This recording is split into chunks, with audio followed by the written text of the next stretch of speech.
Get to know each of the 12 mayoral candidates with KKTV 11 News Know Before You Vote with this in-depth interview featuring Wayne Williams. I'd like to start by asking you what you think the mayor's primary role is. Mayor's primary role is to ensure our city runs well. That means addressing public safety. It means addressing transportation and other infrastructure, and it also involves ensuring that we continue to foster the economic vitality and vibrancy that have characterized the city in the last 8 years. What do you think of Mayor John Souther's performance? And if elected, would you keep going in the same direction or change course? I think John Southers has done an excellent job as Colorado Springs mayor. I have worked on city council with him. He and I have worked in a number of other capacities over the years as well. He has helped bring the city together, and he's also addressed tough issues that we as a community faced, things like stormwater, road maintenance, and he's been willing to speak out on issues that have helped make this community better and been willing to lead. When you look at the vibrancy that the city has experienced with the things that we've done downtown with Widener Field and Robeson Arena, with the cranes that you see in our community. You know, our economic vitality, we've gone from a 30 billion product to a 40 billion local product. So a huge increase in the economic vitality for our community. And I much prefer that than the way it has been in the past at various times. He's also worked to work cooperatively with each other. I am honored to have John Souther's support for my candidacy as mayor. I would continue many of the things he has done. Obviously, each mayor faces new challenges, and I am prepared to do those. I think my focuses are going to be on public safety and the transportation and infrastructure that is so important to supporting our local communities. As mayor, I will continue the work to try to attract and retain high-paying jobs for our community so that our kids and grandkids have the opportunity to move here or to stay here and to have good-paying jobs and to be able to obtain a home. One of the things I've also worked on in that area is making sure that we have housing availability in our community. We've done a number of steps on City Council and at Colorado Springs Utilities to increase the affordability and availability of homes. How would you propose to stretch taxpayer dollars and still achieve your goals as mayor? So I've been, as the only candidate running with elected executive experience, I am used to making the tough decisions necessary to make sure that we continue to retain one of the lowest tax rates in America, and at the same time, make sure that we are accomplishing the needs that need to be done. So we have, according to Ballotpedia study, the lowest tax revenues per citizen of any of the 100 largest cities in their last study they did. But we've done it in a way that we still address critical needs for our community. So the Pikes Peak RTA that I helped organize has helped address transportation infrastructure. And we've made it, one of the ways we've done this is by making sure that we're accountable to the people. We've made certain promises when the first Pikes Peak RTA was adopted. We said administrative fees would be no more than 1% for running the entire organization.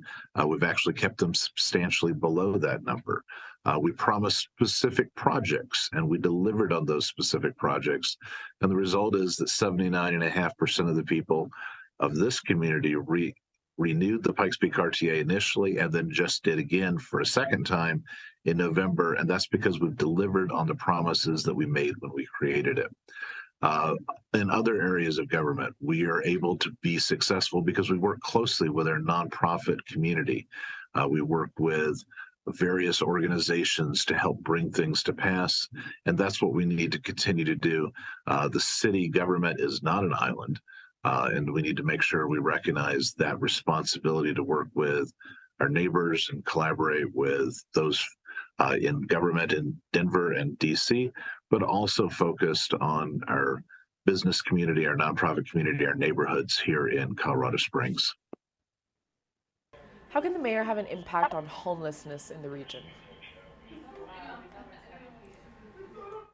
So, as one of the unique things about Colorado Springs is that we have actually reduced the number of unhoused homeless. And the way we've done that is first by making sure that there is a place for everybody to go. And whether it's working with Salvation Army or Springs Rescue Mission, two of the great nonprofits that have helped us in this process, we do have a place that people can go.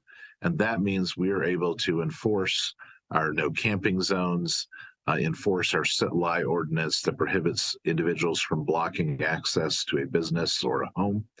And so that making sure we have the resources necessary in that area is one of the responsibilities of the mayor. Working closely with the nonprofit community to make sure we continue to be able to say there is always a place for someone to go is absolutely critical. Part of what we've done as a community is we've added specific task forces within the police department, our homeless outreach team, and on the fire department side and other first responder side, an alternate response team to address and interact with individuals who may need assistance and may need to have a reminder that there are certain things that are not permitted in the city of Colorado Springs. I believe that we have made good progress in this area. We continue to need to do that. Every large community in the country wrestles with the challenges. I believe that we are doing better than many, but we need to continue to work to enforce our laws and to make sure that our waterways are safe, that our trails and bikeways and other things are safe, but also making sure that we have resources available by working with nonprofits and others for those individuals who wish to move out of homelessness. What can the next elected mayor do to help with the affordable housing crisis? So I began working on housing issues when Mayor Bob Isaac asked me to serve on the Colorado Springs Housing Authority Board back in 1994. And so it's something I've been involved with for a very long time. One of the things we did when I was chairing the Housing Authority Board is we worked in conjunction with Peterson Air Force Base to create Creekside at Norwood, which was affordable housing specifically designed for enlisted personnel, for those who wanted to live off base. Now that I've been on city council for the last 4 years, we have focused on a number of ways to incentivize affordable housing and attainable housing in our community. We talk about two of those very straightforward. One of those is we eliminated through a rebate program the sales and use tax on new construction that is affordable housing or attainable housing, and it's on a sliding scale. Let's talk about what that actual impact is. If the lumber package on a house, according to one of the individuals who's been engaged in this area, is about 100,000. So if you're talking a sales tax of a couple percent, that saves $2,000 by rebating that. We need to continue to expand this program at the state level. It's my hope that the state will also look at that. I've talked to several legislators about this possibility because that helps lower the cost of affordable and attainable housing. The other thing we've done is through my work as chair of Colorado Springs Utilities, we have added a water resource fee so we can acquire the additional water rights that we need for our community as we continue to grow and as the Colorado River continues to diminish and the amount of water it provides. And so one of the things we did in conjunction with that is establish a $2 million fund to cover those fees for affordable and attainable housing.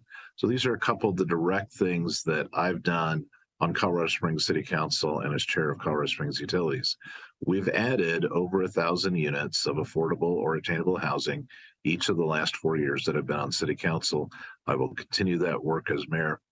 You know, as we talk about the challenges that our city faces, I think one of the important things to do is to look at what folks have already done in that area, because I think while you always hear those disclaimers on ads that past performance is no predictor of future results or things like that in the disclaimers, I think when you're talking about government, that what you've done in the past very much is a predictor of what you're willing to do in the future.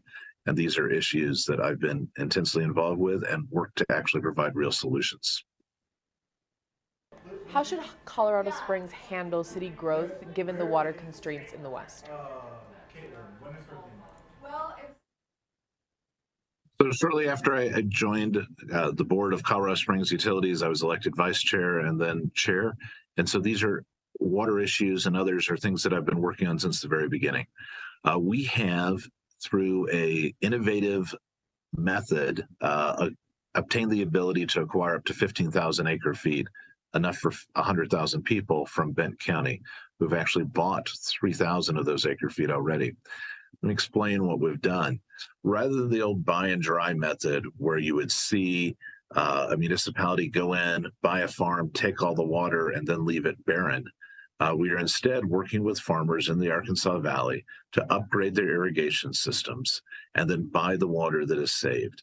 That is a way for us to address our long-term issues as a community by reaching out and working in partnership with agriculture as opposed to in competition with them.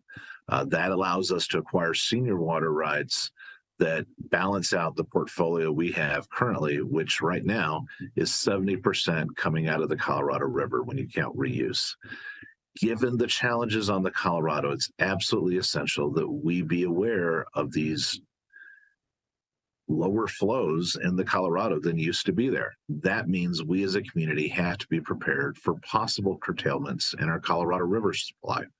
So one of the things that I and others did is moved away from an ordinance with respect to annexation that didn't make very much sense. Here's why I say that.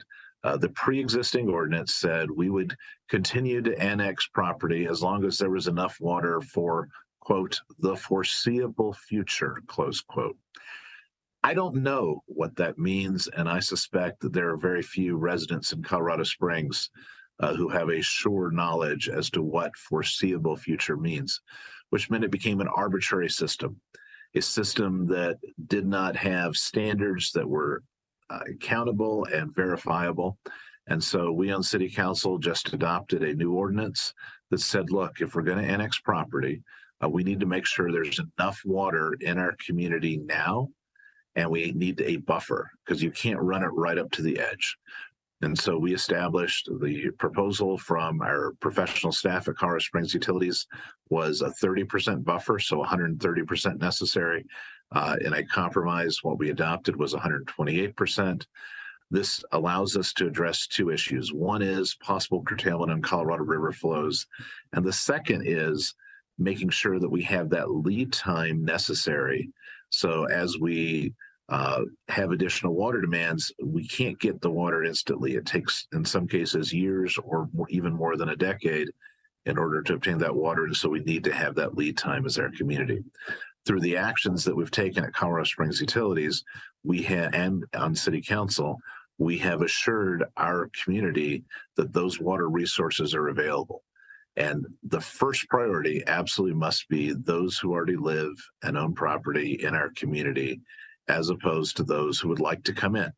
And where appropriate, we will look at those, but the ordinance we adopted provides that protection.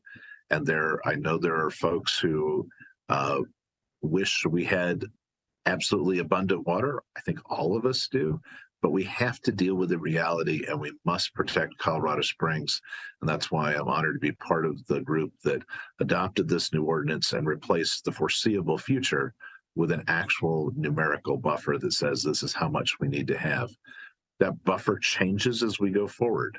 As we look at what happens on the Colorado, that may result in us having more availability or less, depending on what happens with respect to the Colorado River Compact and other matters over which Colorado Springs has very little control.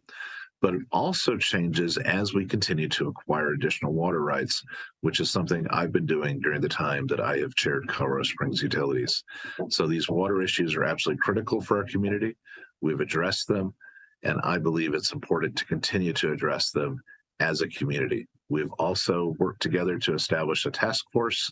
We're in the process of outlining how that will work with El Paso County so that we can look at the future, not just within Colorado Springs, but also with our neighbors to the sides of us and north and south and east and west, because all of us ultimately are part of the Pikes Peak region. But the city's priority has to always be our city residents. Thank you. Finally, Wayne, why should voters cast their ballot for you? My name is Wayne Williams. I am running for mayor, and I ask for your support. And I believe that I have established, as the only elected executive running for city council, a clear track record of delivering on promises made, whether that was with respect to the Pikes Peak RTA that we established. As Secretary of State, I established voter verifiable paper ballots and a forensic risk limiting audit to ensure the integrity of our election system, something that caused President Trump's Homeland Security Secretary to hold up Colorado as a model, and the Washington Post on the other side of the fence ideologically to say Colorado was the safest state in which to vote. So I have delivered on promises made with respect to making business easier. I received the Colorado Nonprofit Impact Award from the Colorado Nonprofit Association for the work we did, making it easier for nonprofits to file and to receive training for their board of directors. I'm honored with the work that we have done at all levels, and I believe that elected executive experience shows what is necessary for our next mayor and shows the ability to get things done. It's also working with our employees, and I'm honored to have worked with a number of great employees in my various capacities. And I'm more honored, even though, by the fact that people recognize the good work they do. I got a letter from the Animal Welfare League of the San Luis Valley, and they said, "Hey, we appreciate having things online, but sometimes we have to call." And at that point, I'm wondering what's it going to say next in this letter. And they said, "When we do call, your staff is, quote, invariably helpful and cheerful," close quote. Think of all the governments you've dealt with in your life. How many people ever describe them as invariably helpful and cheerful? But we did that because I worked closely with our employees to make sure that we delivered great service. I would always go through the call center, talk to the people there, visit with them, because they were the ones delivering the services to our community. As mayor, I will continue to work with our employees to ensure we have a great workforce. We also need to make sure that we emphasize public safety, and I've done that on city council. I've added, working with my colleagues, 62 new police officers, 66 firefighters, and 3 new fire stations. I'm honored to have the support in this campaign by Local 5 of the International Association of Firefighters, and our professional firefighters are supporting my candidacy. I am honored to have that support because they recognize my commitment to public safety. We have done a host of things to improve that in our community. We need to continue to do that. And as mayor, I will emphasize that public safety, the transportation infrastructure, and the economic vitality of our community. I ask for your support. For more information, you can go to winwithwayne.org. That's winwithwayne.org. My name is Wayne Williams. I ask for your vote for Colorado Springs mayor. Thank you very much. Wayne Williams, candidate for mayor of Colorado Springs. I want to thank you once again for joining us in our 11 Breaking News Center, and we wish you all the best this upcoming election season.